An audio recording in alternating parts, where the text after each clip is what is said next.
अयोध्या एक आस्था का स्थान है, केवल भारतीयों का नहीं बल्कि दुनिया में जितने भी सनातनी हैं या हमारे भारत की संस्कृति को उनके लिए एक श्रद्धा के भाव के साथ, एक धार्मिक नगरी होने की वजह से एक भावनात्मक जुड़ाव रहा है। और ये जो खबरें आई हैं और जो जानकारी सूचनाएं मिल गई और सरकार को झुक करके उन्हें एसआईटी बनानी पड़ी और एसआईटी की रिपोर्ट किसको दी गई, ये भी एक प्रश्न चिन्ह है कि एसआईटी बनी और एसआईटी की रिपोर्ट किसको दी गई। और उसके बाद जो कार्रवाई हो रही है, पूरे देश की जनता दुखी है और जो घटना हुई है वो बहुत ही निंदनीय है। अध्यक्ष जी बता रहे हैं 2014 से पहले भाजपा चिल्ला रही थी कि हिंदू खतरे में है, लेकिन अब 2026 में भगवान भी खतरे में है, क्या कहेंगे? लोगों को पहले भी यही था भावना कि ये धर्म से ज्यादा धन की तरफ ध्यान देते हैं, इनके लिए धन ही धर्म है, धर्म बाद में, पहले धन। और ये जो हुआ है व्यवहार, ये बहुत चिंताजनक है, हमारी आस्था के साथ खिलवाड़ है, किसी व्यक्ति की बात नहीं होनी चाहिए। अब बताइए मुख्यमंत्री जी हफ्ते में कितनी बार जाते हैं? अगर मुख्यमंत्री प्रदेश के वर्ल्ड रिकॉर्ड बना रहे हों अयोध्या जाने का, मुख्यमंत्री जी ये दावा करते हैं कि वर्ल्ड रिकॉर्ड बनाया उन्होंने उस स्थान पे जाने का, लेकिन क्या सूचना तंत्र था?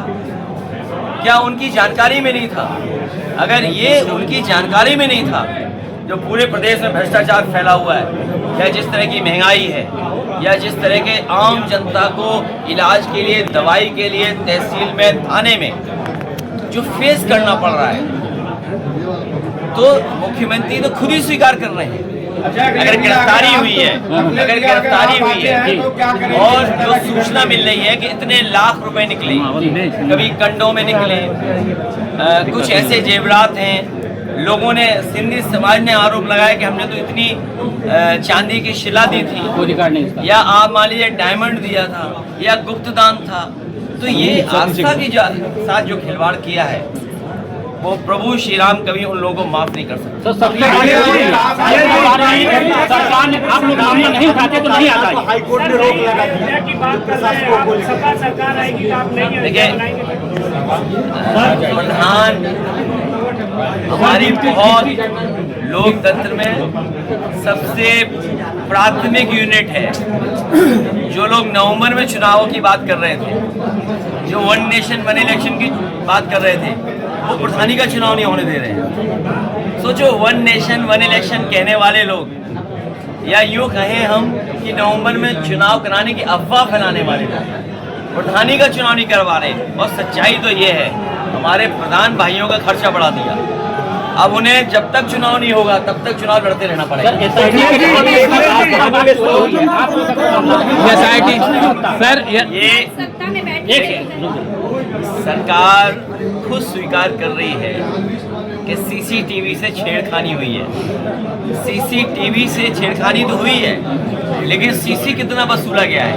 सीसी का मतलब चढ़ावा चोरी, सीसी का मतलब चंदा चोरी। जब सरकार खुद स्वीकार कर रही है कि सीसीटीवी के फुटेज में उन्हें 70 दिन में या 42 दिन में इतना देखने को मिला, तो आप इससे समझ लीजिए। और जो मुख्यमंत्री जी वर्ल्ड रिकॉर्ड बना रहे थे, क्या कह रहे, पानी का पानी हो जाएगा, दूध का दूध, दूध पानी का पानी हो जाएगा। अरे भाई कौन कह रहा है? हम तो कह रहे सोने का सोना वापस कर दो, चांदी का चांदी वापस कर दो। अहंकार देखिए आप, मुख्यमंत्री जी का अहंकार देखिए आप। हमारा साथी सही कह रहा है, कितने लोगों की जान चली गई। एक घर के बच्चे जो कमाने वाले थे, जो पूरा परिवार चलाने वाले लोग थे, उनकी जान चली गई। सर मुख्यमंत्री की भाषा क्या थी कि भाषा मत सुनाओ। याद रखें, अगर एक माँ के साथ ये व्यवहार हो सकता है, आप लोगों के सामने ऐसा व्यवहार हो सकता है, तो सोचो पीछे व्यवहार कैसा होता होगा, हमारे अधिकारियों के साथ व्यवहार कैसा होता होगा। और आपसे तो छिपा नहीं है, एक केंद्र में व्यवहार तो आप सब जानते हो।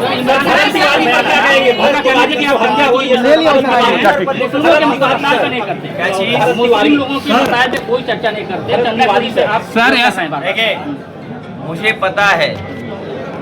पता है क्या बोलना है। और जो लोग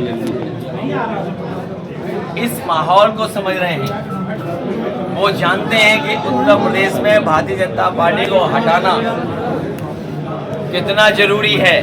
मैं फिर कहता हूँ, वो बात दोहराता हूँ, यूपी में भारतीय जनता पार्टी जीत गई, मैं डरा नहीं रहा हूँ। बंगाल का चुनाव तो देखा ना सबने, यहाँ के बाई इलेक्शन तो देखे ना आप। अगर मेरे जाने के बाद लालजी वर्मा जी आएंगे, उनसे पूछ लेना उनको हराने के लिए प्रशासन ने और शासन ने क्या किया था। उत्तर प्रदेश में चुनाव भारतीय जनता पार्टी जीत गई तो आखिरी बार वोट डाल रहे होगे आप। अब इस तरह चुनाव नहीं होगा।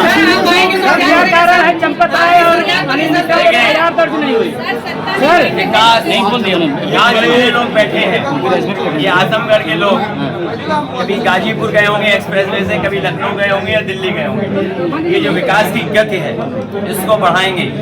और मैं आजमगढ़ के लोग लेके जा रहा हूँ, ये देश दुनिया में इनका संपर्क है। आजमगढ़ के लोगों का देश दुनिया में संपर्क है। यहाँ के लोग दुनिया में बहुत सारे देशों में काम कर रहे हैं, वो खुद महसूस करते होंगे कि दुनिया कहाँ है, आजमगढ़ कहाँ है, या यूपी कहाँ है, देश कहाँ है। मैं आजमगढ़ के लोगों को भरोसा दिला सकता हूँ कि अगर वर्ल्ड क्लास एक्सप्रेसवे बनाने का काम दिया था, समाजवादियों ने एक दिशा दी थी विकास को, अन्य काम भी दिए थे। भविष्य में आजमगढ़ को सभी आधुनिक और समय के हिसाब से सुविधाएं देने के लिए समाजवादी पार्टी कितना भी बजट खर्च होगा आजमगढ़ के लिए करेंगे।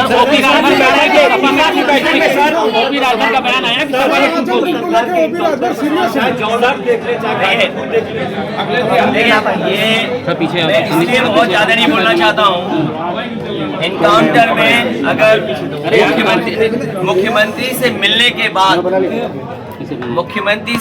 के बाद अगर कोई परिवार की बहन संतुष्ट नहीं है, अगर वो बहन संतुष्ट नहीं है, इसका मतलब सरकार पे भरोसा नहीं है।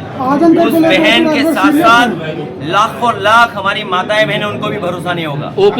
ये एनकाउंटर इसलिए करते हैं जिससे अपना दबदबा बना दें और कानून व्यवस्था में कोई बहस ना कर पाए। ये झूठे एनकाउंटर में न जाने कितने पुलिस वाले जेल गए हैं, और पुलिस वाले जब जेल जाते हैं उनके साथ न सरकार खड़ी होती है न कोई और खड़ा होता है। बैठक में आजमगढ़ से मिला नहीं गया, वहीं IGRS में आजमगढ़ नंबर 1 है। दिशा की बैठक छोड़ के चले जाते हैं अधिकारी यहाँ पे। अब अधिकारी बहुत मन लगा के काम करेंगे जब समाजवादी सरकार आएगी। सर ओपी राजभर जो कहना चाहेंगे, ऐसा है, टूट कौन रहा है, और अभी बहुत सारी ऑडिट होनी है। आप तो पत्रकार हैं, आपके पास तो केवल एक कैमरा और एक ये है, क्या बोलते हैं, आईडी माइक है, लेकिन आप भी तय करते हो चलेगा क्या।